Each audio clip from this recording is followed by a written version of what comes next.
شب برات ہمارے معاشرے میں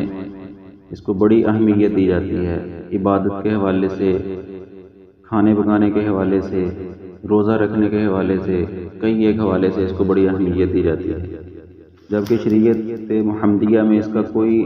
تصور نہیں ہے، نہ عبادت کا، نہ روزے کا، نہ کھانے بنا کے تقسیم کرنے کا۔ منانے والے قرآن سے دلیل دیتے ہیں سورۃ دخان کی ابتدائی آیات سے کہ اللہ تعالیٰ نے قرآن میں کہا ہے کہ انا انزلناہ فی لیلۃ مبارکہ، بے شک ہم نے اس رات کو ہم نے اس قرآن کو بابرکت رات میں نازل کیا۔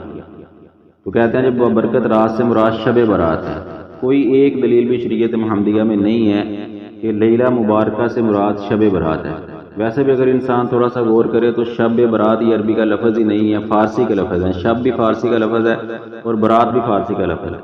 اور اس کو دین کے اندر، عربی کے اندر گھسیٹ کے لایا گیا ہے، اس کا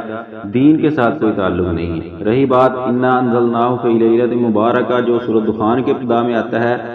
کہ ہم نے اس قرآن کو بابرکت رات میں نازل کیا، تو اس سے مراد لیلۃ القدر ہے، شب برات نہیں ہے، کیونکہ قرآن کی بعض کی تفسیر کرتا ہے۔ دوسری جگہ اللہ نے قرآن میں فرمایا کہ شہر رمضان الذی انزل فیہ القرآن، رمضان وہ مہینہ ہے جس میں ہم نے قرآن کو نازل کیا، تو مطلب بابرکت رات رمضان کے اندر ہے۔ اور پھر آخری بارے میں سورۃ القدر میں اور زیادہ وضاحت کر دی، انا انزلناہ فی لیلۃ القدر، ہم نے اس قرآن کو لیلۃ القدر میں نازل کیا۔ تو بابرکت رات رمضان میں ہے اور رمضان کے اندر لیلۃ القدر میں ہے۔ پھر سوال پیدا ہوتا ہے کہ قرآن تو تھوڑا تھوڑا کر کے نازل ہوتا رہا، یہ مکمل کا مکمل قرآن اللہ تعالیٰ کے پاس بیت العزہ میں، جو آسمانوں پہ جس طرح دنیا کے اندر مسجد حرام ہے، بیت اللہ اللہ کا گھر ہے، آسمانوں پہ جو بیت العزہ یہاں فرشتے عبادت کرتے ہیں اللہ کا گھر ہے، وہاں پر مکمل کا مکمل قرآن ایک ہی بار نازل کر دیا گیا تھا لیلۃ القدر میں۔ پھر وقفے سے جیسے جیسے ضرورت پڑتی تھی موقع کے حساب سے وہی دے کر جبرائیل علیہ السلام کو بھیجا جاتا تھا نبی محمد صلی اللہ علیہ وسلم پر، وہ وقفے سے نازل ہوا، ایک بار مکمل قرآن لیلۃ القدر میں نازل ہوا۔ اور پھر اس کے بارے میں بعض لوگ کہتے ہیں جی اس پہ تقدیریں لکھی جاتی ہیں، کچھ کہتے ہیں اس میں نامہ اعمال پیش ہوتے ہیں، یہ ساری باتیں غلط ہیں، نہ اس میں تقدیریں لکھی جاتی ہیں۔ تقدیریں لکھے جانوں کے بارے میں تقدیریں تو پہلے لکھی جا چکی ہیں، لیکن صرف جو ایک سال کا شیڈول ہے، جو فرشتوں کی ذمہ داریاں لگتی ہیں کہ آپ نے اس لیلۃ القدر سے لے کر اگلی لیلۃ القدر تک یہ کام ہے آپ نے کرنے ہیں، اتنی جانیں آئیں گی، اتنے جائیں گے، یہ کام آپ کی ذمہ داریاں، یہ مشکلات، آسانیاں، رزق جو لوگوں میں تقسیم ہونا ہے وہ سارا، وہ بھی سورۃ القدر میں اللہ تعالیٰ نے فرمایا کہ تنزل الملائکۃ والروح فیہا بإذن ربہم من کل امر، اترتے ہیں اس رات کے اندر فرشتے اور جبرائیل علیہ السلام اللہ کے حکم سے ہر کام کو لے کر،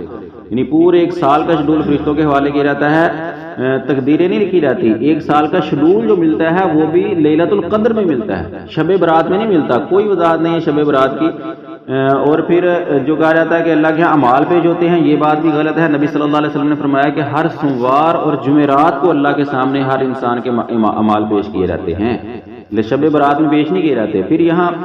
شب برات کو اتنی اہمیت دی جاتی ہے، وہ ساری لیلۃ القدر کی فضیلتیں اٹھا کے شب برات پہ لگا دی جاتی ہیں۔ اور پھر کتنے ایسے لوگ ہیں جو صرف سال کے بعد ایک دن ایک رات شب برات کو عبادت کر کے پورا سال سوئے رہتے ہیں، جبکہ نبی صحیح بخاری صحیح مسلم کی حدیث ہے، نبی صلی اللہ علیہ وسلم فرمایا کہ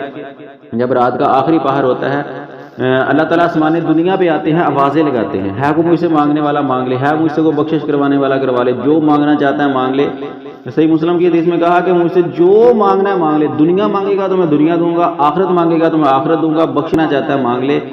رات کے آخری پہر میں، آخری جو 133% رات کا آخری حصہ ہوتا ہے اس میں، تو ہر رات اللہ تعالیٰ آوازیں لگاتے ہیں۔ تو شب برات ایک سال کے بعد رات کو بنا کے اور ہر رات سوئے رہنا، یہ انسان کی غفلت ہے۔ یہ لیلۃ القدر کی ساری فضیلتیں ہیں جو اٹھا کے شب برات کو لگا دی گئی ہیں، جس کا شریعت محمدیہ کے اندر نہ عبادت کے ساتھ اس کا کوئی تعلق ہے۔ ہاں ایک انسان معمول کے ساتھ روزانہ عبادت کرتا ہے رات کو اٹھ کے، تو وہ اس رات کو بھی کرے۔